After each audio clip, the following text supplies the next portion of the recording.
தீபாவளிக்கு என்ன வாங்கியிருக்கேன்னு பார்க்கலாமா?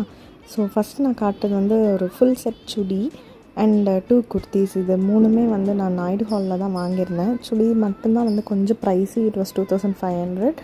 மற்ற 2 குர்த்தியுமே அரௌண்ட் 800 700 அந்த ரேஞ்சில் தான் எடுத்திருந்தேன்.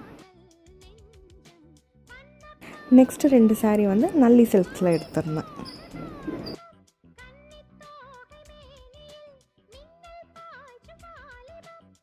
800 to 1000 அந்த ரேஞ்சில் தான் ஷாப் பண்ணியிருந்தேன். நான் ஆல்ரெடி சொல்லியிருந்த மாதிரி மேரேஜ்க்கு வந்து ஃபுல்லாக பட்டு புடவை தான் எடுத்திருந்தேன். நார்மல் சாரீஸே எதுவுமே இல்லை. ஸோ இப்போ லைனாக நார்மல் சாரியாக வாங்கி குவிச்சிட்ருக்கேன் நான் ரீசெண்ட் டைம்ஸில். இந்த சாரீ வந்து விஜய் ஸ்ரீ மஹாலில் வந்து கலாக்ஷேத்ராலேருந்து ஒரு எக்ஸிபிஷன் போட்டிருந்தாங்க. அங்கே தான் இந்த 2 சாரீ எடுத்திருந்தேன். இது 2மே 1000 rupees ரேஞ்ச் தான். எனக்கு பிளெயின் சாரீஸ் ரொம்ப நாளாக வாங்கணுன்னு ஆசையாக இருந்தது. இது எப்படி இருக்குன்னு கமெண்ட்ஸில் சொல்லுங்கள். பை.